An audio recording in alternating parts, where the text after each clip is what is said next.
तो स्टार्ट करते हैं हम लोग। ऑटो ट्रांसफार्मर स्टार्ट करना था हम लोगों का, पैरेलल ऑपरेशन तक हो चुके थे, ठीक है। तो लेट्स हम लोग स्टार्ट करते हैं ऑटो ट्रांसफार्मर।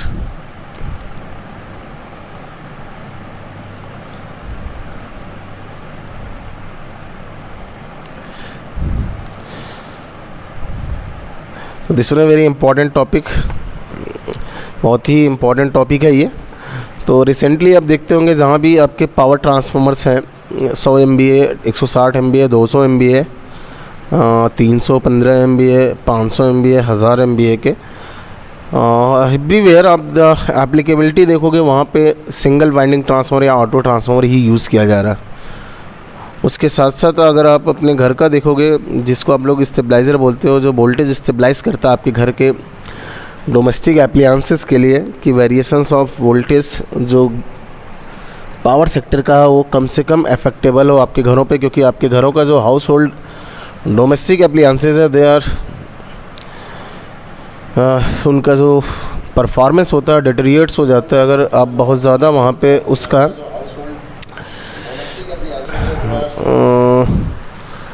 बहुत ज़्यादा वेरिएशन होने पे वोल्टेज का, उनका परफॉर्मेंस, उसके साथ साथ उनकी एज भी बहुत ज़्यादा अफेक्टेड होती है, ठीक है।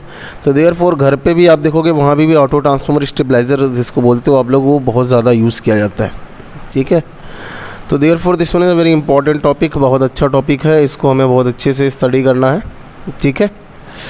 तो सबसे पहला what is the definitions of the auto transformer. तो ऑटो ट्रांसफार्मर वह ट्रांसफार्मर है, ठीक है, जिसके द्वारा हम सिंगल वाइंडिंग, वन वाइंडिंग से ही पावर को, प्राइमरी पावर को सेकेंडरी साइड में डिलीवर करते हैं, ठीक है। और यह वह ट्रांसफार्मर है जो दोनों मीडियम से पावर को डिलीवर करेगा, conductively as well as inductively. That's mean induction प्रभाव के साथ साथ कंडक्शन प्रभाव दोनों से ये पावर को प्राइमरी से सेकेंडरी साइड में डिलीवर करता है। जबकि जितने भी टू वाइंडिंग ट्रांसफार्मर हैं they deliver the power from primary to the secondary via induction effect या इंडक्टिवली ना। बट जो ऑटो ट्रांसफार्मर होगा ये आप देखिएगा, अभी आपको दिखाई देगा, ये इंडक्टिवली के साथ साथ कंडक्टिवली दोनों मीडियम से पावर को डिलीवर करेगा from primary side to the secondary side, ठीक है। तो ये हमें देखना पड़ेगा, अभी दिखाई देगा ये। तो this one definition of the auto transformer है, it is a single winding transformer.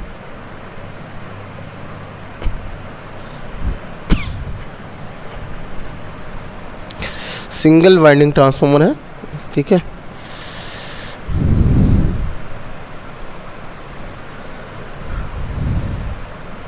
Shivam Asthana good morning, Atul good morning.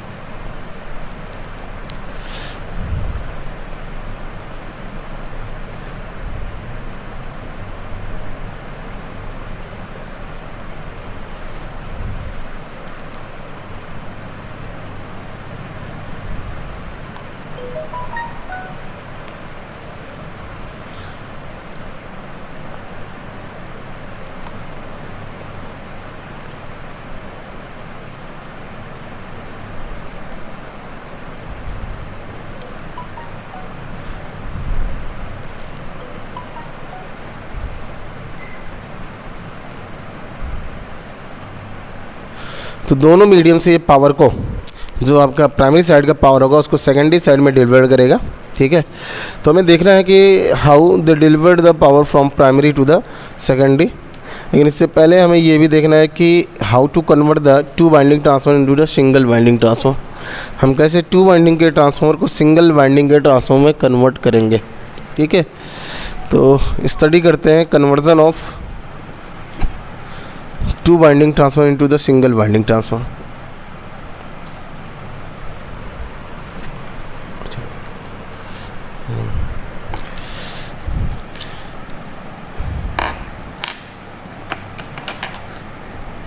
conversion of two winding transformer into single winding transformer. तो कैसे हम टू वाइंडिंग ट्रांसफार्मर को सिंगल वाइंडिंग में convert करेंगे। अभी तक हम जो भी ट्रांसफार्मर स्टडी किए हैं सब टू वाइंडिंग थे। एंड सपोज करो दिस वन इज़ अ दो वाइंडिंग का आपके पास ट्रांसफार्मर है, ठीक। And this one is a H V side है, this one is a L V side है। Here is a E1 EMF rating, this one is a E2 is the rating of the binding, ठीक है। And two binding है, two binding में आपने testing किया था, आपने कहा था कि पोलरिटी मस्ट बी मेंशनड। तो ये दो पोलरिटी मेंशनड है, जहाँ पे डॉट बन रहा this one is a positive polarity है, ठीक है। ये मेंशनड है, ये आपके ट्रांसफॉर्मर में दिखाई देना चाहिए, लिखा हुआ रहता है कि this one is a polarity of the transformer. अब देखो ये आपके पास ट्रांसफॉर्मर है, इसको हम दो तरीके से कन्वर्ट कर सकते हैं, ठीक है। सिंगल वाइंडिंग का ट्रांसफॉर्मर बनाने के दो कॉन्सेप्ट यूज़ किया जाएगा। One is a subtractive nature है,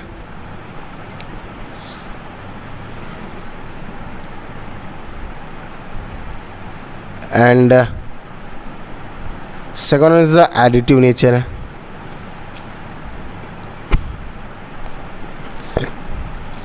तो there are two natures basically use for conversion of the two winding transformer into the single winding transformer.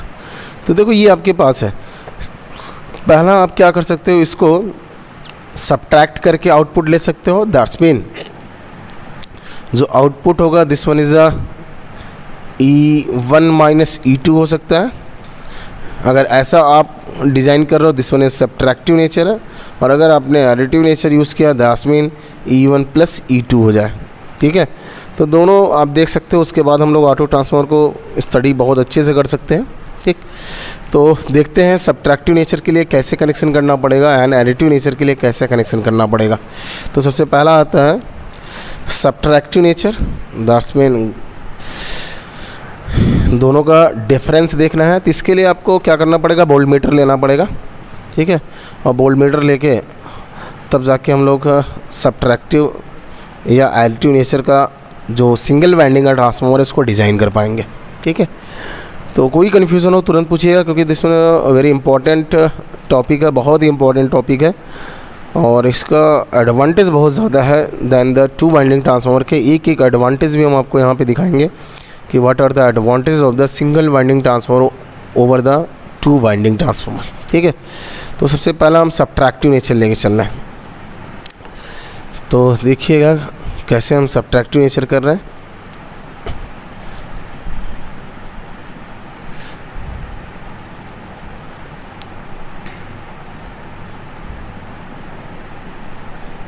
तो सबसे पहला काम क्या करिए आप कि जी ये लोअर पार्ट्स है, दिस वन निगेटिव जो टर्मिनल को रिप्रेजेंट कर रहा, इन दोनों को आप शॉर्ट कर दीजिए, शॉर्ट कर दिया, ठीक है। आफ्टर दैट ध्यान से देखते रहिएगा कैसे ये आपको दिखाई देगा, और यहाँ पे आप वोल्ट मीटर लगा लो। तो जैसे आप देखो वोल्ट मीटर लगाओगे तो आपको समझ में आ रहा होगा कि ये जो वोल्ट मीटर होगा ये दोनों टर्मिनल का, सपोज़ करो अगर हम इसको E1 टर्मिनल दे दे, इसको A2 they they, and this one is a B1 बोल दे और इसको B2 बोल दे, तो A2 B2 को हमने शॉर्ट कर दिया है, ठीक है। एंड हमने एक वोल्ट मीटर ऐड कर दिया है between the terminal A1 and B1। तो देखो A1 और B1 दोनों की पोलरिटी पॉजिटिव पॉजिटिव है। तो आप जानते हो बैटरी मॉडल या सेल से कि अगर दोनों का पोलरिटी सेम है तो repulsive property that's mean repulsive या सब्ट्रैक्टिव प्रॉपर्टी बोला जाएगा। तो जो वोल्ट मीटर पड़ेगा इन दोनों के डिफरेंस ऑफ वोल्टेजेस को पड़ेगा, ठीक है। तो जो वोल्ट मीटर होगा ये इनके डिफरेंस ऑफ वोल्टेज को पड़ेगा, ठीक।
तो सब्ट्रैक्टिव नेचर को ही हम लोग देख रहे हैं। तो देखिए अब इसको क्या करो कि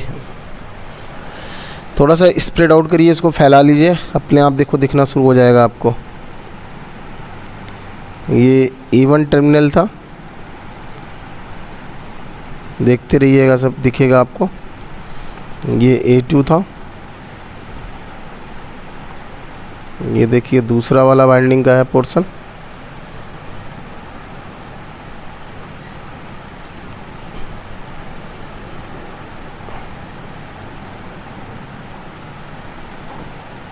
this one is a A2 terminal है और यहीं पे आपने इसको B2 से शॉर्ट कर दिया है एंड दिस वन इज़ आपका B1 हो गया, ठीक। और ये निकल के यहाँ आ गया, ठीक।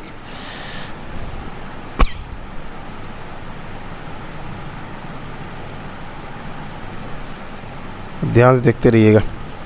A1 A2 के बीच का जो EMF है दिस वन इज E1 है, ये E1 हो गया, ठीक है। B1 और B2 के बीच का जो वोल्टेज है दिस वन इज E2 था, दिस वन E2 हो गया। बट इनके बीच का जो आपका ये टर्मिनल और ये टर्मिनल, इनके बीच का जो वोल्टेज होगा this one is E1 minus E2 होगा, ठीक है। That's mean the difference of the voltages. इसका मतलब आपने जो यहाँ पे नेचर यूज़ किया है वो सब्ट्रैक्टिव नेचर है। इसको और देखने में बहुत ही सिंपल बनाना है, तो आप इसको एक बार फिर से इन्वर्स कर दीजिए और जैसे इन्वर्स करोगे देखो this one is like this one. एक बार इसको रिवर्ट कर दीजिए, 180 अंश का रिवर्ट कर दीजिए, देखो आपको अब दिखेगा auto transfer like this one. This one E1 हो गया, दिस वन इज A2 हो गया, दिस वन इज E1 हो गया, दिस वन यहाँ E2 था। लेकिन इस टर्मिनल के बीच में जो आपको वोल्टेज मिलेगा ये मिलेगा आपको E1 माइनस E2, ठीक है। Difference of the voltages, therefore this nature is called as the subtractive nature. Subtractive nature है। किसी कोई कन्फ्यूज़न हो तो अभी के अभी यहाँ पूछ सकते हो आप। Sanjay Maurya good morning, Harish Yadav good morning. किसी कोई कन्फ्यूज़न हो तो यहीं पे पूछ लो आप। ये अभी केवल आपको दिखेगा दिस वन सब्ट्रैक्टिव नेचर है। कैसे हमने सब्ट्रैक्टिव नेचर डिज़ाइन किया है, कैसे हमने 2 वाइंडिंग को सिंगल वाइंडिंग में कन्वर्ट किया है। किसी को कन्फ्यूज़न हो वो पूछ ले।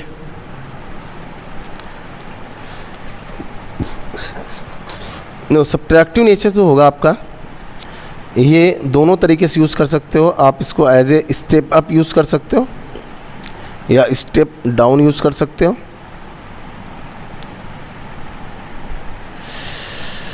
तो अगर आपने सप्लाई A1 A2 टर्मिनल में दिया तो आपको समझ में आ रहा है स्टेप डाउन की तरह यूज़ होगा।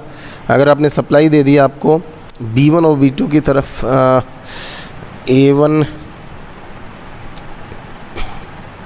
A2, अगर आपने A1 और B1 में दे दिया तो आपको समझ आ रहा है ये आपका जो ट्रांसफार्मर यूज़ होगा एज ए स्टेप अप की तरह यूज़ करेगा, ठीक है। किसी कोई कन्फ्यूज़न हो पूछ लो आप। तो सबसे पहला ये हो गया आपका सब्ट्रैक्टिव नेचर, कैसे आप 2 वाइंडिंग को सिंगल वाइंडिंग में कन्वर्ट करोगे। आफ्टर दैट हम लोग स्टडी करते हैं कि कैसे हम लोग 2 वाइंडिंग को एडिटिव नेचर में यूज़ करेंगे। तो वही ट्रांसफार्मर आपके पास है जहाँ 2 वाइंडिंग्स थे, एक का टर्मिनल में E1 दिया, दूसरे का टर्मिनल A2 हो गया, ये प्राइमरी साइड हो गया, एंड दूसरा आपका हो गया B1 और B2 हो गया। पोलरिटी यहाँ पे मेंशनड है ऑलरेडी, पहले से ही पोलरिटी मेंशनड है। ये E1 वोल्टेज का हो गया रेटिंग का, ये E2 वोल्टेज रेटिंग का हो गया, ठीक। अतुल इलेक्ट्रिकल आपने लिखा E2 माइनस E1 हो जाएगा। सर जी E1 माइनस E2 या E2 minus E1 whatever the higher. आपने HV अगर E1 माना, हमने देखो HV लिखा वहाँ पे, तो वोल्टेज तो HV माइनस LV हो जाएगा, ओके।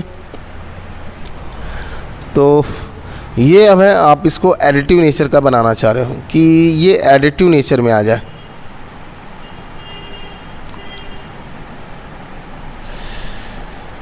तो एडिटिव नेचर दैट्स मीन इसको हमें ऐड करना, आउटपुट दोनों वोल्टेज का ऐड होकर मिले। तो this one is a positive polarity है, ये भी पॉजिटिव है, दिस वन है नेगेटिव है, दिस वन है नेगेटिव है, ठीक है। तो देखो एडिटिव नेचर के लिए आपको क्या करना होगा, A2 को B1 से ऐड करना पड़ेगा, ठीक है। तो सबसे पहला काम क्या किया हमने, A2 sorted by the B1, okay. A2 sorted by the B1 को हमने A2 से सॉर्ट कर दिया। आफ्टर दैट इसको आप स्प्रेड आउट करिए, थोड़ा सा फैलाइए, देखिए आपको दिखना शुरू होगा। पोलैरिटी भी देखते रहिएगा। ये आपका A1 हो गया, ये आपकी पॉजिटिव पोलैरिटी है, यहाँ पे वोल्टेज E1 है, देखिएगा ये नेगेटिव है, यहाँ पे A2 हो गया। A2 को हमने सॉर्ट किया है B1 से। अब देखो ये आपका हो गया E2 EMF और this one is a B2 हो गया, ओके। कोई कन्फ्यूज़न हो तुरंत पूछिएगा। ये आपका हो गया A1 माइनस V2। और देखो आप आउटपुट जो ले रहे हो, आप ध्यान से देखिएगा, आप V2 से ले रहे हो एंड A1 के बीच में ले रहे हो, आपको दिख रहा होगा। उसको स्प्रेड आउट कर दीजिए, थोड़ा सा फैला दीजिए। तो A1 एंड B2 देखो नेगेटिव है और A1 पॉजिटिव है और ये पॉजिटिव है। तो देखो अगर आप बैटरी मॉडल बनाओगे आपको दिख रहा होगा कि जो आउटपुट वोल्टेज होगा A1 और B2 के बीच में, जिसमें E1 प्लस E2 होगा, ठीक है, E1 प्लस E2 होगा, ओके। तो दोनों का वोल्टेज ऐड होके मिला, इसका मतलब ये एडिटिव नेचर है। थोड़ा सा इसको अगर आप अच्छा देखना चाह रहे हो तो इसको फिर से इन्वर्ट कर दीजिए, 180 अंश इसको आप घुमा दीजिए। तो देखिए आपका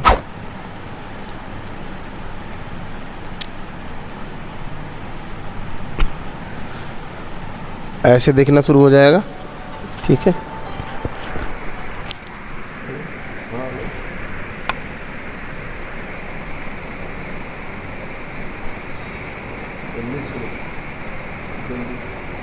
जल्दी बदलिए।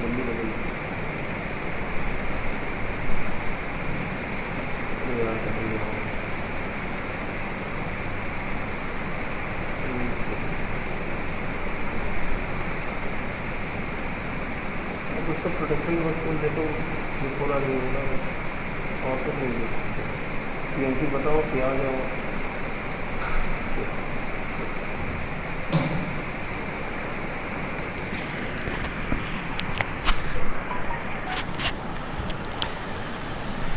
तो यहाँ पे आपका A1 था, यहाँ पे आपका A2 है और B1 है, दोनों हैं, और यहाँ पे आपका V2 है। तो यहाँ जो वोल्टेज मिला वो E1 प्लस E2 मिला, दैट्स मीन एडिटिव नेचर मिला, और यहाँ पे आपका वोल्टेज E1 है, ठीक है।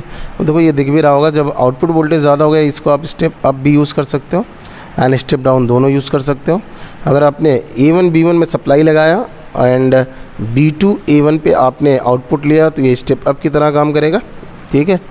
और अगर आपने A1 B2 पे आपने इनपुट लिया और A1 B1 पे आपने आउटपुट लिया तो वहाँ पे आपको स्टेप डाउन की तरह काम करेगा।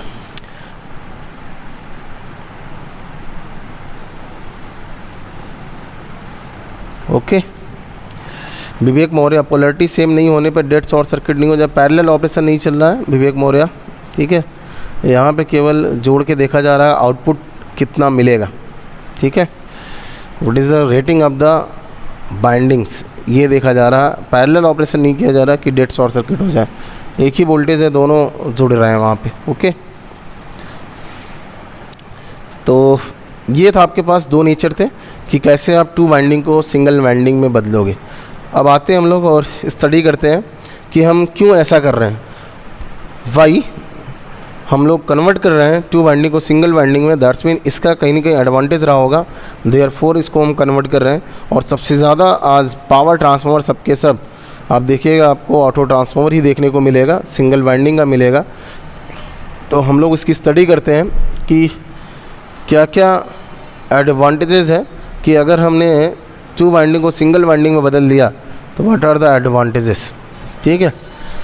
तो और ये भी हमें देखना है कि टू वाइंडिंग ट्रांसफार्मर केवल इंडक्शन इफेक्ट से पावर प्राइमरी से सेकेंडरी में डिलीवर कर रहा था, लेकिन जो हमारे पास ये ऑटो ट्रांसफार्मर है ये किन किन मोड से, किन किन तरीक़ों से प्राइमरी के पावर को सेकेंडरी में ट्रांसफ़र करेगा।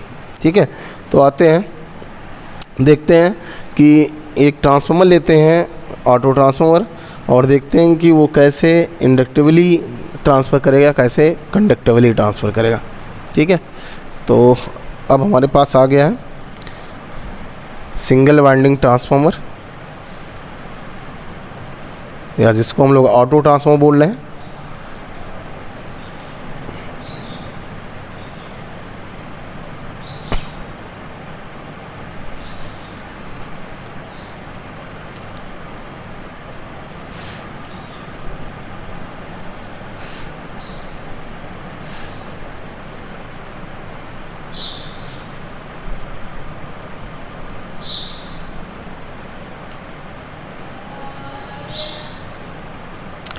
सपोज़ करो ये आपका जो ऑटो ट्रांसफार्मर ये स्टेप डाउन टाइप का है।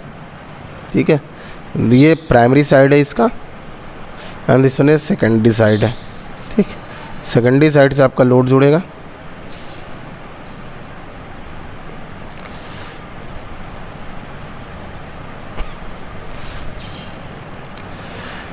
एंड प्राइमरी साइड का जो वोल्टेज रेटिंग है, सपोज करिए this one is E1 rating है and total number of turns N1 है। ओके, सेकेंडरी साइड का जो आपका वोल्टेज रेटिंग है वो E2 है एंड नंबर ऑफ टर्न्स इसका N2 है। ठीक, तो this one is A terminal मान लिया एंड दिस वन है B एंड दिस वन है C। तो देखो ऑटो ट्रांसफार्मर में दिख रहा होगा there are some portion of the winding common to the both side, primary and secondary दोनों साइड में। ठीक है, दोनों साइड में कॉमन है। जो N2 नंबर ऑफ टर्न्स है दिस वन है common both side, primary as well as secondary दोनों साइड में देखिए वो आपको कॉमन दिख रहा होगा। ओके, तो देखिएगा हमें ये यहाँ पे देखना ये है कि जो आपके पास ऑटो ट्रांसफार्मर है वह किस तरीके से पावर को, जो प्राइमरी साइड के पावर है उसको सेकेंडरी साइड में ट्रांसफ़र करेगा। ठीक है, प्राइमरी साइड के सभी हमने पैरामीटर्स को यूज़ कर लिया। प्राइमरी साइड का जो करंट है वो I1 है एंड सेकेंडरी साइड का जो करंट है वो I2 है। ठीक है, तो देखो हमें स्टडी करना है कि जो कॉमन वाइंडिंग है BC portion is the common portion, BC portion is the common portion. ये दोनों प्राइमरी एंड सेकेंडरी दोनों साइड में कॉमन है। ठीक है, तो what will be the direction and magnitude of the current in the BC portion. तो देखो ये आपके पास स्टेप डाउन ट्रांसफार्मर है तो इसका E1 हायर होगा E2 से, but I1 will be the lesser than the I2 होगा। ठीक है, तो देखो यहाँ पे इलेक्ट्रिकली कनेक्शन है तो B is the node, B क्या होगा, एक नोड होगा और नोड पर अगर हम KCL अप्लाई करें तो KCL कहता है कि किसी भी नोड पे आने वाली current must be equal to the जाने वाली करंट। ठीक है, the incoming current at node must be equal to the outgoing current at the node. ठीक है, तो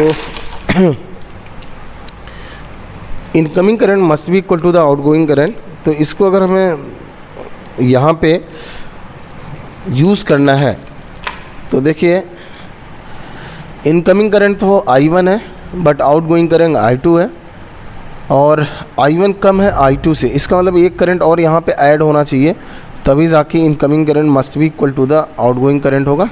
ठीक है, और जो करंट नोड की तरफ आएगा the magnitude of the current towards होगा C to the B and magnitude is given by the I2 minus I1, क्योंकि I2 is the higher than the I1। Okay, और करंट का जो डायरेक्शन होगा वो C से B की तरफ होगा और तब जाके आपका जो KCL होगा वो वहाँ पे फॉलो अप होगा कि किसी भी नोड पे the algebraic sum of the charges must be equal to the 0। Algebraic sum of the charges must be equal to the 0 at any node. ठीक है, तो अब ध्यान से देखना, करंट सब में दिख गए। तो यहाँ पे जो कॉमन वाइंडिंग होगा, यहाँ पे जो करंट होगा इसका मैग्नीट्यूड हो जाएगा I2 minus I1। Okay, now अब देखो ट्रांसफार्मर है, काउंटर एमएमएफ पे काम करता है, इसको हम लोगों ने प्रूव कर लिया। हमें देखना है MMF of portion A B. जो ए बी पोर्शन है यहाँ पे how much is the MMF, और MMF that's mean is the NI. उस पर्टिकुलर कॉइल में how much is the current and how much is the number of turns. तो देखो ए B portion का हमें एमएमएफ देखना है, तो ए बी पोर्शन का करंट हो जाएगा I1, दिख रहा है ये, एंड नंबर ऑफ टर्न्स होगा N1 माइनस N2, क्योंकि N1 is the total number of turns and BC portion का एमएमएफ, BC पोर्शन का नंबर ऑफ टर्न्स आपके पास है N2, तो ए बी पोर्शन का हो जाएगा N1 माइनस N2। ठीक है, तो N1 minus N2 is the number of turns in the A B portion. A B portion, कोई कन्फ्यूज़न होगा तो उसको पूछिएगा। तो नाउ इसको हम लोग फिर से लिख सकते हैं, this can be written as I1 N1 minus I1 N2। And transformer action से हम लोगों को पता है, वी नो दैट कि N1 I1 is equal to the N2 I2। ठीक है, तो इसको हम लोग फिर से चेंज कर सकते हैं, इसको लिख सकते हैं N2 I2 minus I1 N2, और यहाँ पे देखो कॉमन है N2 और हो जाएगा ये I2 minus I1।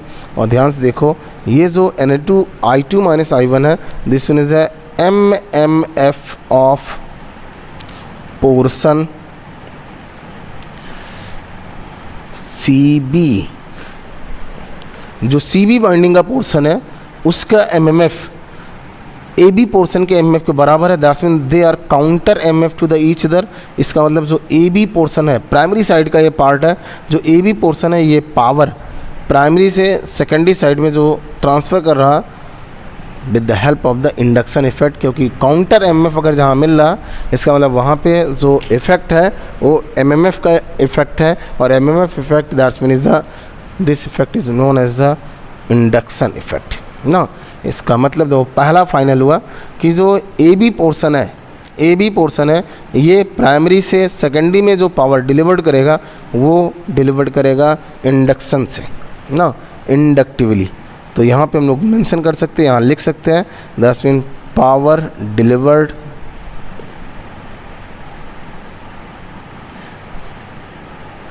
Via inductively. तो क्लियर हो गया। टू वाइंडिंग ट्रांसफार्मर केवल इंडक्शन से ही पावर डिलीवर्ड हो रहा था, लेकिन अभी देखो यहाँ का केवल AB portion inductively power delivered किया है, एंड CB पोर्शन आपको दिख रहा होगा ये, अभी देखिएगा this delivered the power via conductively, क्योंकि यहाँ पे आइसोलेशंस नहीं है। Two winding transformer there is isolation between the primary and the secondary winding, but आपका जो सिंगल वाइंडिंग ट्रांसफार्मर यहाँ पे कोई इलेक्ट्रिकल आइसोलेशंस नहीं है, यहाँ पे इलेक्ट्रिकल कनेक्शन है between the primary and secondary side. ये आपको दिखाई दे रहा होगा, और ये कहाँ दिखाई दे रहा होगा, बिटवीन द कॉमन पोर्शन जो आपका CB पोर्शन है वहाँ पे दिखाई दे रहा होगा। ठीक है, तो नेक्स्ट जब आपको क्लियर हो गया है कि जो AB पोर्शन है वो इंडक्टिवली पावर डिलीवर्ड कर रहा है सेकेंडरी साइड में, तो हमें देखना है कि कितना पावर डिलीवर्ड करेगा। देखना ध्यान से अब VA रेटिंग ऑफ प्राइमरी जो साइड है ऑटो का उसका रेटिंग कितना है VA वोल्टेज एंड एम्पियर का, तो this one is given by the E1 into I1। Okay, and VA rating of AB portion में what is the voltage and ampere rating, तो वहाँ ध्यान से देखो करंट आपका I1 है, लेकिन वोल्टेज आपका है E1 माइनस E2। कोई कन्फ्यूज़न हो तुरंत बताइएगा। तो हमें देखना है कि how much is the power input का सेकेंडरी साइड में जा रहा वाया इंडक्टिवली। तो लिखते हैं VA रेटिंग वाया इंडक्टिवली या AB पोर्शन। एग्ज़ाम में भी पूछे जाते हैं upon total VA rating.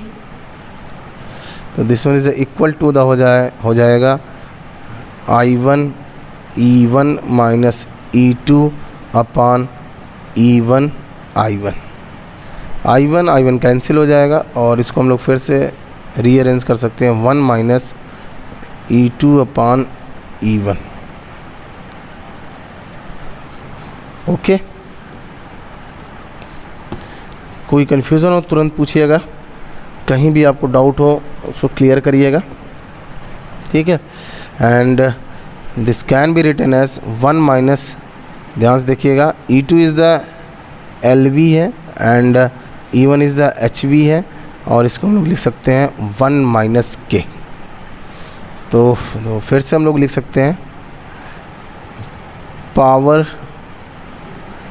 Delivered via inductively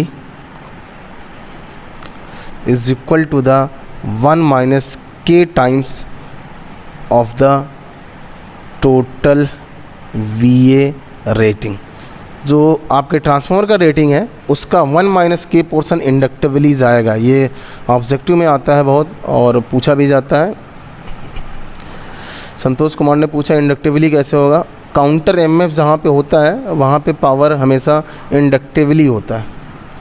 counter MMF is the concept of the induction effect. Okay, तो हमने प्रूव किया है, पहले यही प्रूव किया है कि how much is the portion of the winding is the counter MF। तो AB portion is counter MF why the CB portion. तो ये जो पोर्शन है ये इंडक्शन इफेक्ट से पावर डिलीवर करेगा, ठीक है। तो टोटल पावर का 1 माइनस K पोर्शन इंडक्टिवली जाएगा, तो कंडक्टिवली पावर कितना होगा। Second is the power via conductively कितना होगा। तो जितना रेस्ट अमाउंट होगा टोटल का आफ्टर द कंडक्शन से जिस में कंडक्टिवली जाएगा, दस mean total rating minus inductively power delivered.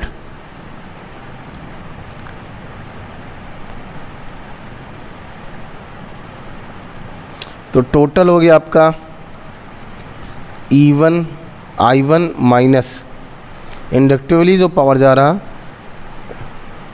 1 minus K E1 I1 हो जाएगा।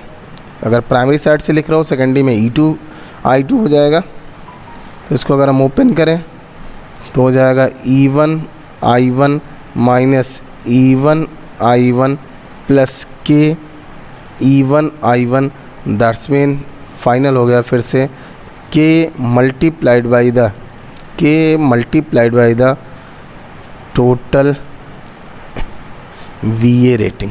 तो देखो बहुत ही गजब का ये फॉर्मूला है जो हर जगह पूछा जाता है कि अगर 50 kVA है, 500 MVA है ट्रांसफार्मर का, तो कितना पोर्शन इसका इंडक्टिवली डिलीवर्ड हो रहा, कितना कंडक्टिवली डिलीवर्ड हो रहा, इसका अब हमारे पास आंसर मिल चुका है, ठीक है। कि पावर प्राइमरी से सेकेंडरी में जो डिलीवर्ड होता है अगर इंडक्टिवली पूछा जा रहा है तो 1 minus K percent via inductively and K percent via conductively delivered होता है, ठीक है। इसका मतलब ऑटो ट्रांसफार्मर दोनों मोड से पावर डिलीवर करेगा, प्राइमरी से सेकेंडरी साइड में। और दो ही मोड है हमारे पास, एक इंडक्शन है दूसरा कंडक्शन है। तो कंडक्शन से भी डिलीवर्ड कर रहा और इंडक्शन से भी डिलीवर्ड कर रहा, ठीक है। एंड हमेशा याद रखिएगा, फार्मूला याद रखिएगा कि K is equal to the always in the auto transformer, K always equal to the LV upon HV। Low voltage rating of the binding upon the high voltage rating of the winding.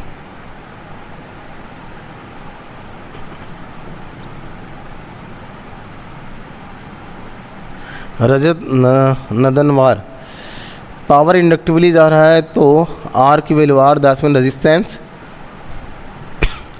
अगर isolations है, bindings में isolation है, तो between the bindings का जो resistance होगा वो infinity होगा ना, लेकिन अगर कॉमन बाइंडिंग है तो उसमें तो रेजिस्टेंस होगा ही होगा। ओके, तो सबसे पहला ये था कि आपको ये पता चल जाना चाहिए कि जो ऑटो ट्रांसफार्मर है उसका कितना पोर्शन इंडक्टिवली पावर डिलीवर्ड हो रहा और कितना उसका कंडक्टिवली पावर डिलीवर्ड हो रहा। तो उसका फार्मूला याद रखना है आपको हमेशा के लिए कि 1 माइनस के इंडक्टिवली है एंड के कंडक्टिवली है, और के का मान हमेशा याद रखिएगा LV अपान HV होगा इन the auto transformer. Okay, next आते हैं कि एडवांटेज क्या है।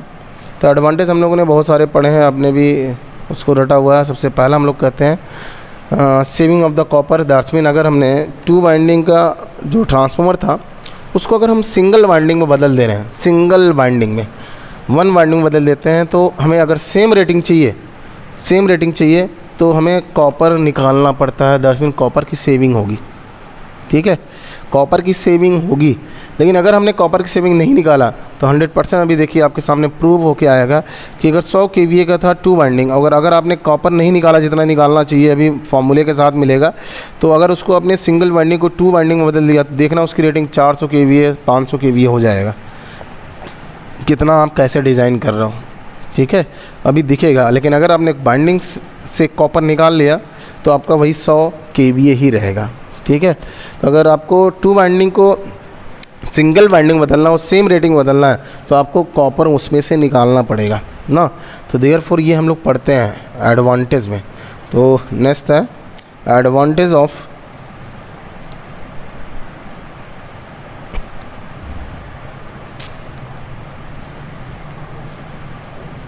Single winding transformer.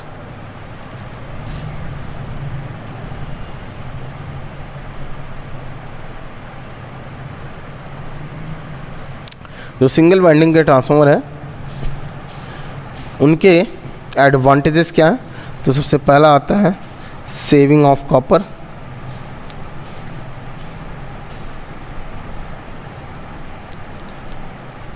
कि जो बाइंडिंग में कॉपर यूज़ हो रहा है उसमें बचत करना पड़ेगा आपको। ठीक है, तो देखो ये आपके पास 2 वाइंडिंग है,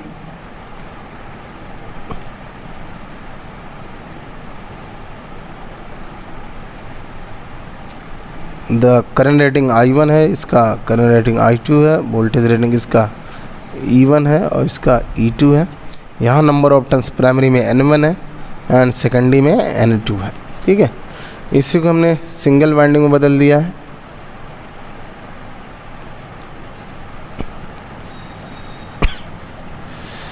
और ये आपके पास E1 है और यहाँ से I1 है और यहाँ पे I2 है और यहाँ पे E2 है।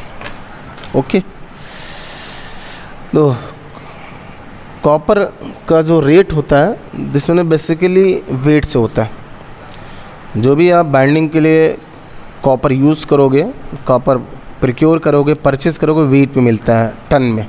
ठीक है, तो हमें यही देखना है कि 2 वाइंडिंग में कितना वेट ऑफ कॉपर लग रहा और सिंगल वाइंडिंग में कितना लग रहा, और इसका कंपेयर कर लेंगे। और अगर कंपैरिजन ऑटो 2 वाइंडिंग में और ऑटो में हम डिफरेंस निकालें और 2 वाइंडिंग माइनस ऑटो में जो कॉपर का वेट यूज़ हो रहा है उसको हम अगर डिफ्रेंशिएट करें, डिफरेंस लें और वो पॉजिटिव आ जाए, इसका मतलब 2 वाइंडिंग में ज़्यादा यूज़ हो रहा और सिंगल वाइंडिंग में कम यूज़ हो रहा। ठीक है, तो देखते हैं और उसको करते हैं। तो सबसे पहला हम देखना चाह रहे हैं जैसे वेट बराबर क्या होता है। तो सिंपल सा ये फॉर्मूला है, वेट बराबर होता है volume multiplied by the density, आयतन गुणे घनत्व। ठीक है, अब तो दोनों तरफ कॉपर का ही सेम मटेरियल यूज़ हो रहा है, तो घनत्व तो सेम हो गए, that's mean this one is common one है, और अगर ये कॉमन है तो इसको हम लोग इग्नोर कर सकते हैं, ठीक है। तो दैट्स मीन वेट में केवल हम लोग आयतन को लेते हैं, और वो कॉमन है डेंसिटी दोनों साइड में, तो उसको हम लोग छोड़ देते हैं। तो आयतन that's mean this can be again written as, आयतन बराबर होता है cross sectional area multiplied by the length. अब देखो यहाँ पे कॉपर के बाइंडिंग है, और बाइंडिंग का जो क्रॉस सेक्शनल एरिया यूज़ किया जाता है वो डिपेंडेंट होता है what is the current rating. अगर करंट ज़्यादा रेटिंग का है तो बाइंडिंग का क्रॉस सेक्शनल एरिया ज़्यादा यूज़ होता है, और अगर उसका कम है तो वो कम यूज़ करना होगा। इसका मतलब area is proportional to the current rating, and length जैसे जैसे नंबर ऑफ टन्स बढ़ाओगे बाइंडिंग में वैसे वैसे लेंथ ऑफ द कॉपर बढ़ेगा, that's mean length is proportional to the number of turns. Okay, कोई कन्फ्यूज़न है तो आप पूछिएगा उसको। ओके, तो आयतन is equal to the area multiplied by the length, और इसी को हम लोग कह सकते हैं area is proportional to the current and length is proportional to the number of turns. तो दैट्स मीन हम अगर वेट की बात करें तो हमें केवल और केवल उसकी करंट रेटिंग चाहिए और नंबर ऑफ टन्स चाहिए। तो देखो ध्यान से हम लिख रहे हैं कि total weight of two winding, weight of two winding transfer is given by the, तो प्राइमरी साइड भी नंबर ऑफ टन्स है, सेकेंडरी साइड भी नंबर ऑफ टन्स है, और करंट रेटिंग प्राइमरी साइड का I1 है तो, और नंबर ऑफ टन्स N1 है, तो हो जाएगा N1 I1 प्राइमरी का और N2 I2 सेकेंडरी का, that's mean this one total weight of the to binding. ठीक है, अब इधर आते हैं हम लोग टू बाइंडिंग से अब सिंगल बाइंडिंग की तरफ आते हैं। तो सिंगल बाइंडिंग में आप ध्यान दीजिएगा वेट ऑफ ऑटो, ठीक है। तो ध्यान से देखना टोटल ये N1 था नंबर ऑफ टन्स और ये Na2 है। ध्यान से देखिएगा ये A वर्ड टर्मिनल, ये B टर्मिनल और ये C टर्मिनल था, तो हो जाएगा total weight of the auto का। ध्यान से देखिए this one is given by the N1 minus N2 multiplied by the I1, ये हो गया AB पोर्शन का, और BC पोर्शन का अभी आपने निकाला था I2 minus I1 multiplied by the N2 होगा। ठीक है, तो total weight of two winding और सिंगल बाइंडिंग या ऑटो में कोई कन्फ्यूज़न हो तो उसको पूछिए।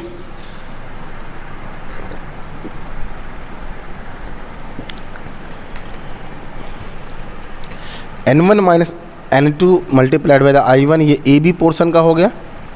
देखो ये AB पोर्शन का हो गया और ये आपका BC पोर्शन का हो गया। नंबर ऑफ टन्स और वहाँ करंट कितना है उसी का मल्टीप्लाई करना है। अब देखो इनका कंपैरिजन करना है, और कंपैरिजन में हमें सेविंग देखना है, सेविंग होगा कि नहीं होगा। तो देखिए अब हम लोग फिर से इसको रीराइट करते हैं। तो देखो weight of auto upon weight of two winding is equal to the हो जाएगा N1 minus N2 multiplied by the I1 plus I2 minus I1 multiplied by the Na2 upon N1 I1 plus N2 I2। Okay, और फिर से इसको हम लोग जो brackets में है इसको ओपन करते हैं, और ये हो जाएगा N1 I1 minus N2 I1 plus Na2 I2 minus I1 Na2 upon N1 I1 plus Na2 I2। ठीक, and this one again rewrite करते हैं इसको हम। ये हो जाएगा आपका 1 माइनस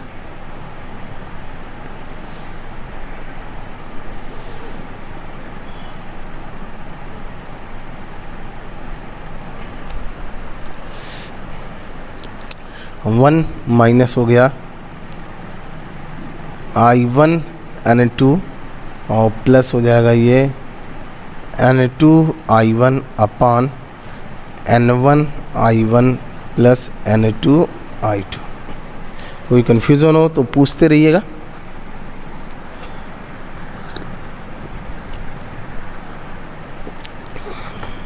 ओके, कोई डाउट हो उसको पूछिएगा।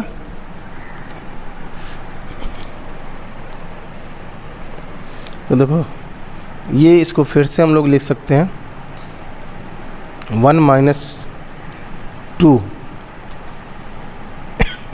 N2I1 अपान N1I1 प्लस N2I2। ठीक है, एक काम करते हैं, N2I1 का ऊपर नीचे डिवाइड कर देते हैं तो हो जाएगा 1 - 2 और N2I1 का हम लोग डिवाइडेशन कर रहे हैं तो हो जाएगा ये N1 अपान N2 और ये हो जाएगा प्लस हो जाएगा ये I2 अपान I1। ओके, कोई कन्फ्यूज़न है किसी को?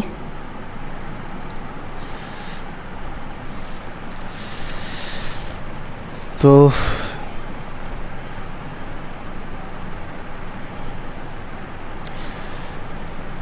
this one can be written as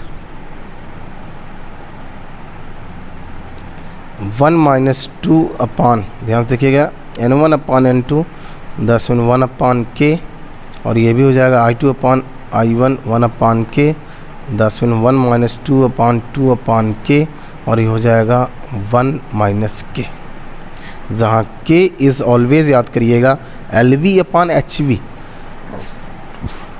in auto transformer always remember कि K is equal to the LV upon HV। ठीक है, तो weight of auto is equal to the 1 - K और this one weight of 2 winding. अब देखो हमें saving देखना है यहाँ, सेविंग ध्यान से देखिएगा, बहुत इंपॉर्टेंट चीज़ है ये, सेविंग देखना हमें। तो सेविंग अगर देखना हमें कि व्हाट इज़ द सेविंग, तो दो सेविंग दैट्स मीन बचत हो रहा, सेविंग ऑफ कॉपर, तो this one is equal to the weight of 2 winding minus weight of auto. अगर ये पॉजिटिव आ गया इसका मतलब बचत हो रहा, तो दो 2 वाइंडिंग और इसको हम लोग फिर से लिखते हैं तो हो जाएगा ये वेट ऑफ 2 वाइंडिंग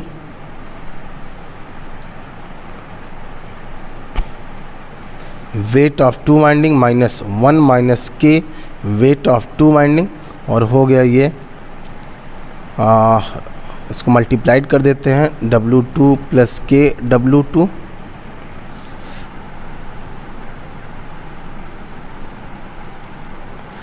प्रफुल्ल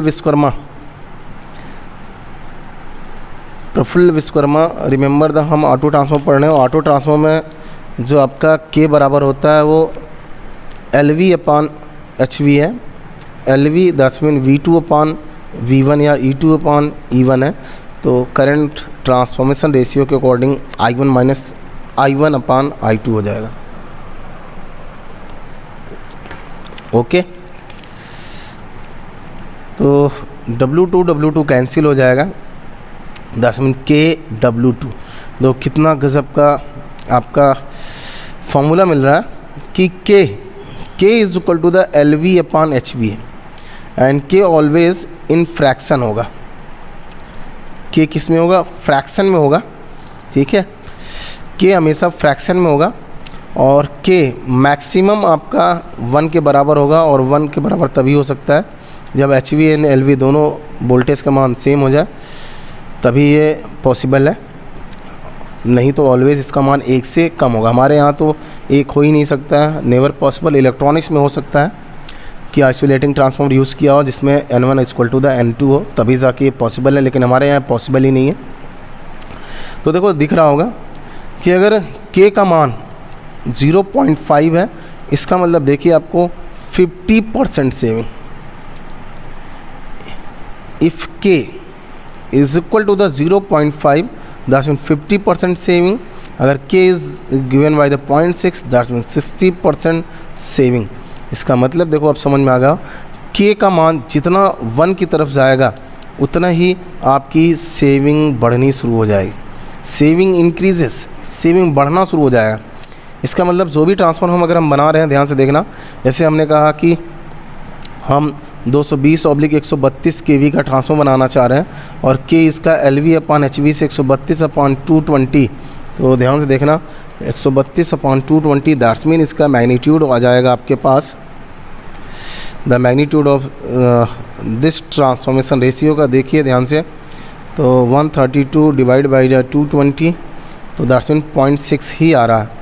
और अगर ये 0.6 आ रहा है तो आपको समझ में आ रहा होगा, इसका मतलब 60% आपको सेविंग करना है, दैट्स मीन 60% आपको वाइंडिंग निकालना है। अगर आपने 60% वाइंडिंग नहीं निकाला तो इसका रेटिंग अब जितना था, अगर 2 वाइंडिंग का था और इसको आपने सिंगल वाइंडिंग में बदला तो इसकी रेटिंग कई गुना बढ़ जाएगी, क्योंकि 60% सेविंग करना था और 60% सेविंग आपने नहीं किया तो 100% इसकी रेटिंग बढ़ेगी। ओके, तो बहुत ही एडवांटेजियस हो जाएगा ये आपका ऑटो ट्रांसफार्मर अगर इसका के का मान 1 की तरफ जा रहा है।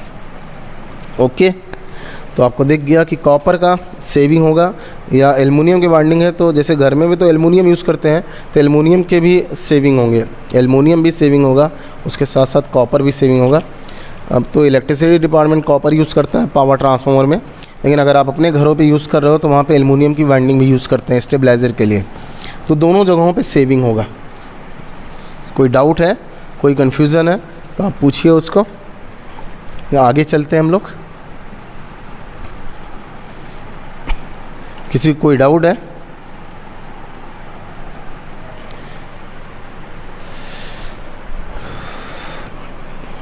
नाउ अब हम लोग कंपैरिजन करते हैं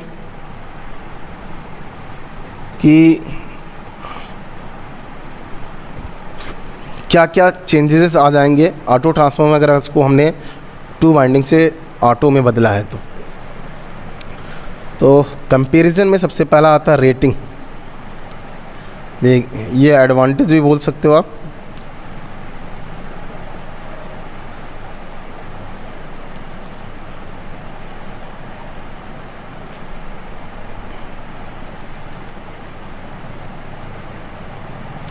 टू वाइंडिंग के और ऑटो में कंपैरिजन कर रहे हैं, तो ध्यान से देखिएगा। अभी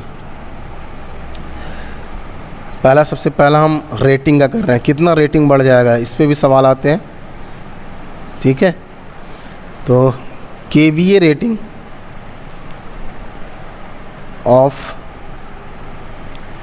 N auto upon KVA rating of 2 winding. ध्यान से देखिएगा, इसके पहले हम लोगों ने इसका पिक बनाया हुआ है ना, तो ध्यान से देखिए, ये आपके पास ऑटो है,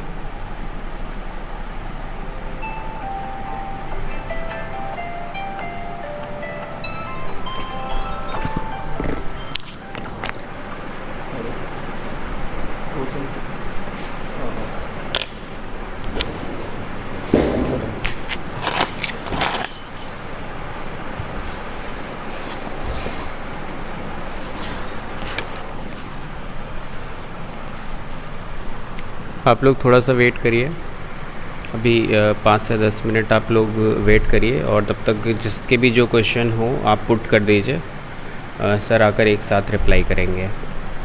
तब तक आप लोग रिवीजन कर लीजिए।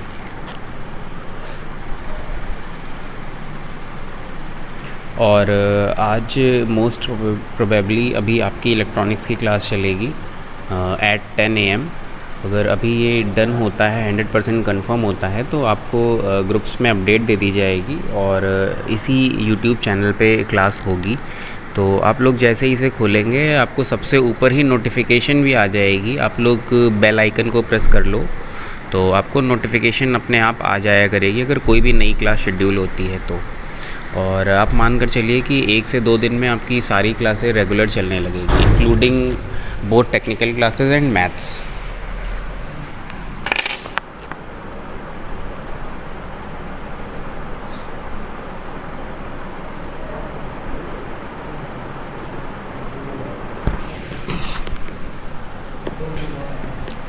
तो इसके रिगार्डिंग अगर किसी को और कोई क्वेश्चन हो या कन्फ्यूज़न हो तो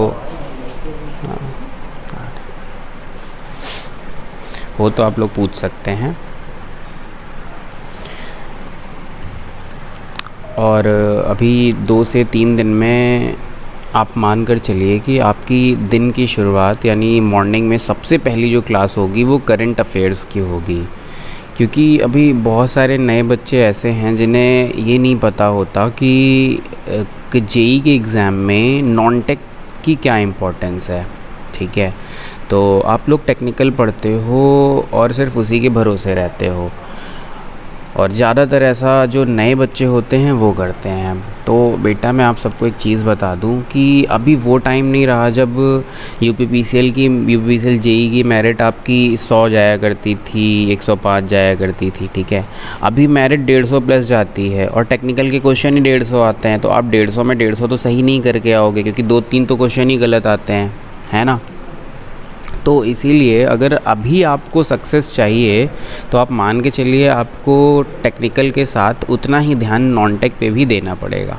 ठीक है, तो इसीलिए अभी हम जल्द से जल्द मॉर्निंग में सबसे पहली क्लास आपकी करंट अफेयर्स ही करवाएंगे। फिर उसके बाद 2 टेक्निकल क्लास होंगी, जिनमें एक जैसे सर आपकी ले रहे हैं इलेक्ट्रिकल की, सेम यही क्लास चलेगी। उसके बाद एक क्लास आपकी इलेक्ट्रॉनिक्स की चलेगी, और इवनिंग टाइम में हम ट्राई कर रहे हैं कि सारा नॉन टेक शेड्यूल कर दें। ठीक है, तो बट ये सारी चीज़ें करने के लिए हमें आपका सपोर्ट चाहिए। तो जब तक हमारे पास एक सफिशिएंट नंबर ऑफ़ स्टूडेंट नहीं होंगे हम ये सारी चीज़ें नहीं कर सकते हैं। ठीक है, क्योंकि सारी फैकल्टी लाइफ रिस्क लेकर यहाँ पर आएगी पढ़ाने के लिए। तो आप लोग प्लीज़ चैनल को सब्सक्राइब करिए। ठीक है, चलिए आपके सर भी आ गए, तो अब तब तक आगे का कंटिन्यू करिए। हेलो, हाँ, तो आगे हम लोग चलते हैं। रेटिंग से बात हो रही थी कि हम रेटिंग देखना चाह रहे थे कि अगर 2 वाइंडिंग है या सिंगल वाइंडिंग है तो इसमें रेटिंग में क्या क्या डिफरेंसेस आएंगे, कंपैरिजन कर रहे थे। ध्यान से देखते रहिएगा। ये आपका टोटल प्राइमरी रेटिंग E1 हो गया, ये आपका करंट प्राइमरी I1 हो गया, करंट का यहाँ पे I2 हो गया, यहाँ पे E2 हो गया। ठीक है, तो KVA रेटिंग ध्यान से देखना, ऑटो का हो जाएगा E1, प्राइमरी साइड का ही लेके चलते हैं, E1 और I1 हो गया। बट अगर ये 2 वाइंडिंग है तो ऊपर वाला जो पोर्शन है ये प्राइमरी हो जाएगा, और नीचे वाला जो पोर्शन होगा ये उसके लिए सेकेंडरी हो जाएगा। तो अगर हम उधर का लेके चल रहे हैं तो हो जाएगा E1 minus E2 multiplied by the I1। Okay, और इसको अगर हम फिर से रीअरेंज करें ये हो जाएगा E1 अपान E1 माइनस E2। ठीक है, ध्यान से देखिएगा, ऑटो है तो इसका प्राइमरी E1 I1 होगा, लेकिन अगर ये 2 बाइंडिंग है तो ऊपर वाला पोर्शन एक बाइंडिंग का था, नीचे वाला दूसरा था। हम ही इन्हीं दोनों बाइंडिंग को जोड़ के ऑटो बनाए थे। ओके, तो जो 2 बाइंडिंग का है अनुराग कश्यप इलेक्ट्रॉनिक्स मोहित सर पढ़ाएंगे आ रहे हैं वो। तो आपका जो KVA rating of auto equal to, देखो ध्यान से देखते रहना, इसको हम लोग लिख सकते हैं 1/1 माइनस K। तो this one is equal to the 1/1 minus K। This one is a KVA of 2 winding. ध्यान से देखना, बहुत गजब का चीज़ आएगा। अगर K आपका देखो ध्यान से 0.5 ही हो और आपने बाइंडिंग्स का जो सेविंग था उसको आपने नहीं निकाला तो रेटिंग देखो कितना बढ़ जाएगा, अपने आप देखिएगा। 1/1 माइनस 0.5, दैट्स वन इज़ अ 1/0.5 और दैट्स वन इज़ अ 2, मतलब 2 टाइम्स। अगर K बराबर 0.5 है और आपको सेविंग करना चाहिए था, 50% निकालना चाहिए था और आपने 50% नहीं निकाला, तो जो ऑटो ट्रांसफॉर्मर होगा उसकी रेटिंग आपके 2 वाइंडिंग के ट्रांसफॉर्मर की रेटिंग का 2 गुना हो जाएगा। तो देयरफॉर आपको अगर सेम रेटिंग डिज़ाइन करना है तो कॉपर की सेविंग करनी पड़ेगी। अगर आपने सेविंग नहीं किया तो ट्रांसफॉर्मर का जो रेटिंग होगा वो 2 गुना बढ़ जाएगा। अगर K बराबर 0.5 है, लेकिन K का मान अगर 0.6 है तो और बढ़ जाएगा, 0.7 है तो और बढ़ जाएगा। तो ये आप बहुत केयर करिएगा, रेटिंग बड़ी तेज़ी से बढ़ना शुरू हो जाएगा। ओके, सेकंड आते हैं, कंपैरिजन करते हैं तो रेटिंग बढ़ जाएगा। आज के बाद ऑब्जेक्टिव में पूछा जाए तो रेटिंग बढ़ जाएगा अगर आपने कॉपर की सेविंग नहीं की है तो। दूसरा आ जाइए, लॉसेस, कॉपर लॉसेस, इसका कंपेयर करना है तो 100% आपको समझ आ रहा है, जहाँ पे लॉसेस कम होगी उसकी एफिशिएंसी भी अच्छी हो जाएगी। तो अभी आप देखिएगा कॉपर लॉसेस ऑटो में कम हो जाएगा और ऑटो में कॉपर लॉसेस कम हो गया, 100% इसकी एफिशिएंसी भी आपको अच्छी मिलेगी। ठीक है, तो पावर सेक्टर में जो लॉसेस होता है इसको हम लोग हमेशा पीयू में दिखाते हैं, इसके पहले भी हमने डिस्कस किया था। तो कॉपर लॉस का हम लोग कंपेरिजन कर रहे हैं तो लिखते हैं per unit full load copper losses in auto upon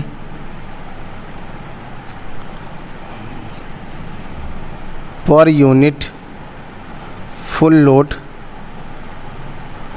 copper loss in two winding is equal to the, ध्यान से देखते रहिएगा, इसको फिर से हम लोग लिख सकते हैं क्योंकि पर यूनिट में अगर हम लॉस लिख रहे हैं तो पर यूनिट मतलब आपको याद होना चाहिए एक्चुअल अपॉन बेस। तो हो जाएगा, देखो मैं लिख रहा हूँ full load copper loss upon rating of auto multiplied by the हो जाएगा rating of two winding upon full load copper loss. ध्यान से देखिएगा, तो अगर आपने वाइंडिंग उतना ही यूज़ किया है तो इसको हम लोग फिर से लिख सकते हैं rating of two winding transformer upon rating of auto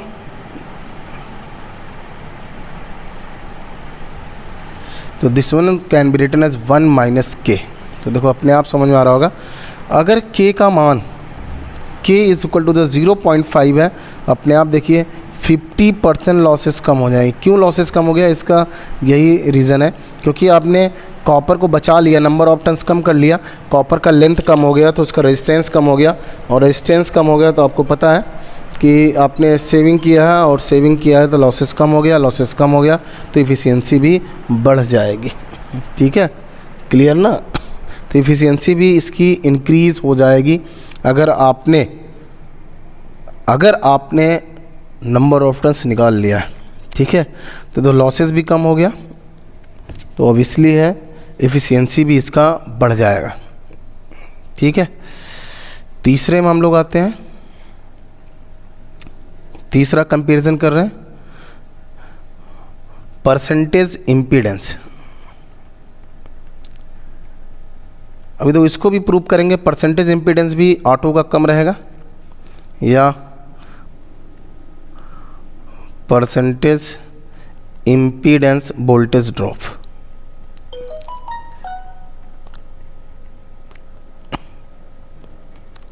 तो देखो आपको ये भी आ जाएगा आउटपुट में कि दिखेगा कि इसका परसेंटेज इम्पीडेंस कम होगा और उसका ज़्यादा होगा। तो पर यूनिट जानते हो, सब कुछ पर यूनिट में ही लिखा जाता है। Per unit impedance drop of N auto upon per unit impedance drop of two winding, this one equal to the per unit है तो actual upon base होगा, तो हो जाएगा I1 Z1 upon E1 और टू वाइंडिंग में हो जाएगा I1 Z1 upon E1 minus E2। Actual drop upon rated voltage, तो आई जेड आपका ड्रॉप होता है वोल्टेज का और E1 is the rated voltage है, तो पर यूनिट बराबर होता है एक्चुअल अपॉन बेस या रेटेड। तो इसको फिर से हम लोग लिख सकते हैं E1 minus E2 upon E1 that's mean 1 minus k. तो देखो फिर से दिख गया होगा कि परसेंटेज इम्पीडेंस भी कम हो जाएगा, ठीक है, परसेंटेज इम्पीडेंस भी कम हो जाएगा, ठीक। This one is advantages. Fourth, voltage regulation. तो वोल्टेज रेगुलेशन दिस वन है प्रोपोर्शनल टू द होता है परसेंटेज इम्पीडेंस वोल्टेज ड्रॉप। तो जैसा परसेंटेज इम्पीडेंस वोल्टेज ड्रॉप होगा वैसे रेगुलेशन भी होगा। तो ये भी हो जाएगा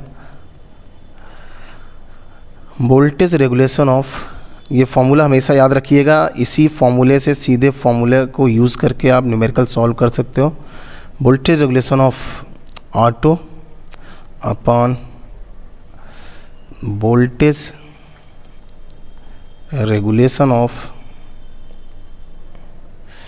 to winding same as percentage impedance, ये भी हो जाएगा 1 माइनस के। तो ये भी याद रखिएगा, रेगुलेशन अच्छा होगा दैट्स मीन ज़्यादा लोड के वेरिएशन से आपका वोल्टेज ज़्यादा वेरी नहीं करेगा, और ये आपके लिए एडवांटेज है, इलेक्ट्रिसिटी डिपार्टमेंट के लिए बहुत एडवांटेज है कि वोल्टेज बहुत ज़्यादा फ्लैक्चुएट नहीं होना चाहिए, आपके घर पे भी नहीं होना चाहिए। नेक्स्ट है हम लोग 5th पॉइंट पे आते हैं, एंड दिस वन इज है शॉर्ट सर्किट कैपेसिटी।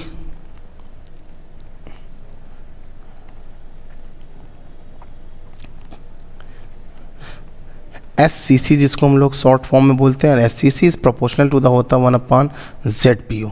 तो ZPU का रिवर्स करते हैं, अभी ZPU that's mean percentage impedance इसको बोला गया है।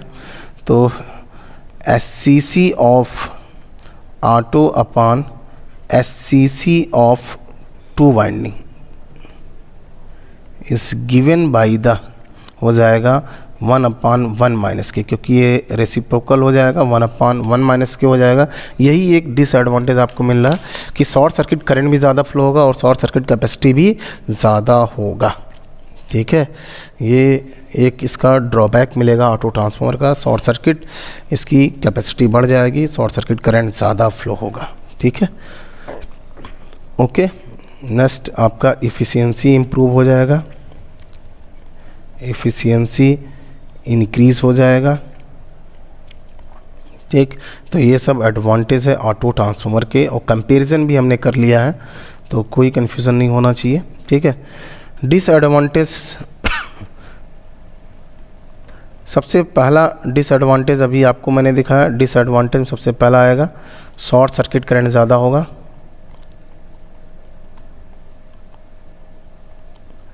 इंक्रीजेस। सेकंड आपके पास है रिस्क फैक्टर बढ़ेगा, रिस्क फैक्टर, ठीक है। ध्यान से देखना, रिस्क फैक्टर यहाँ पे आपको दिखाई दे रहा होगा, यहाँ पे रिस्क फैक्टर ज़्यादा हो जाएगा। ये आपका E1 है वोल्टेज, ये E2 है, ये आपका HV साइड है, ये आपका LV साइड है। अगर कॉमन वाइंडिंग में कभी भी ओपन हो गया सर्किट, तो देखो LV साइड में आपको HV का आपको मिल जाएगा वोल्टेज, और ये रिस्क है, क्योंकि आप जो भी डिज़ाइन करते हो risk factor is given by the HV upon LV। That's mean अगर इनका ट्रांसफॉर्मेशन दैट्स मीन 132/33 का है तो 4 रिस्क है, और रिस्क आप जानते हो बहुत ज़्यादा नहीं लिया जाता है। जो भी हम लोग डिज़ाइन करते हैं मैक्सिमम आप 2 से 3 के बीच में यूज़ करते हैं रिस्क फैक्टर, इससे ज़्यादा आप यूज़ नहीं करते हो। तो 132/33 को आप कभी भी ऑटो नहीं बनाओगे, क्योंकि यहाँ रिस्क फैक्टर 4 है। अगर देखो आपके घर के सामने बात किया जाए, और क्योंकि इंसुलेशन रिस्क फैक्टर अगर ज़्यादा होगा तो इंसुलेशन डैमेज होने के चांस बहुत ज़्यादा होंगे, देयरफॉर आप कभी भी इसका यूज़ नहीं करोगे। दूसरा देखो आपको दिख रहा होगा, अगर हम बात करें आपके घर के सामने 11 kV ऑब्लिक 415 वोल्ट है, तो देखो यहाँ भी रिस्क फैक्टर बहुत अधिक है।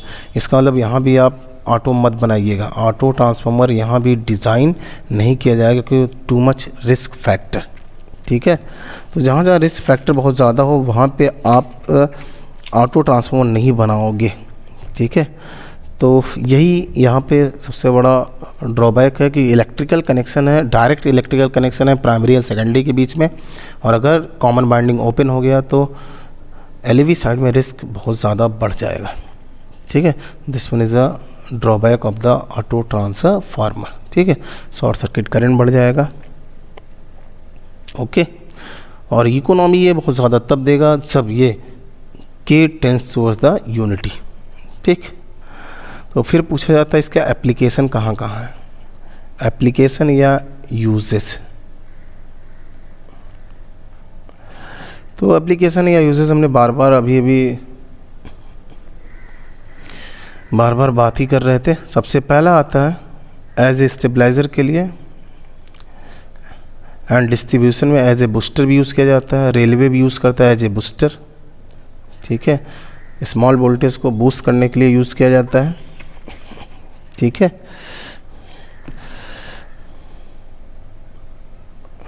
दूसरा इंटरकनेक्शन पावर सब स्टेशंस को, पावर सिस्टम को, पावर सिस्टम के different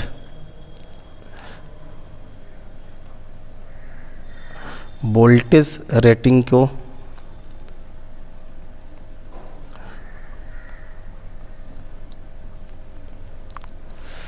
used for interconnection.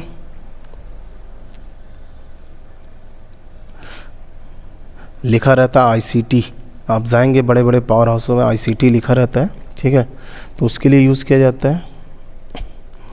As a auto transformer use किया जाता है, जहाँ जहाँ पे रेगुलेटिंग ट्रांसफार्मर चाहिए, रेगुलेटिंग वोल्टेज चाहिए, जैसे इंडक्शन मोटर में चाहिए।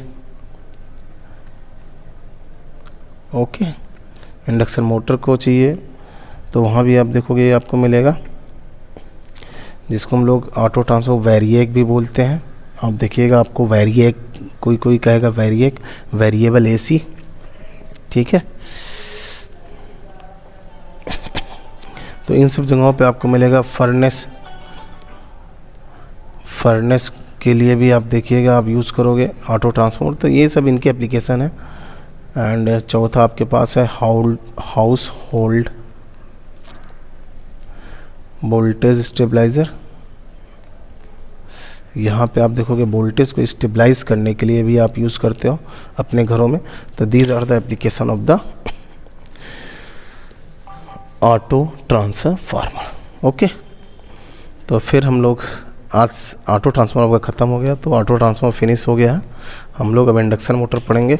ठीक है, उसको हम लोग कल पढ़ेंगे, लेकिन आज अभी आपका इलेक्ट्रॉनिक्स की क्लास चलेगी। ठीक, तो वेट करिए, हम लोग 10 बजे से इलेक्ट्रॉनिक्स का क्लास चालू करेंगे। तब तक आप फ्रेश हो लीजिए, नाश्ते कर लीजिए घर पे। ठीक, थैंक यू।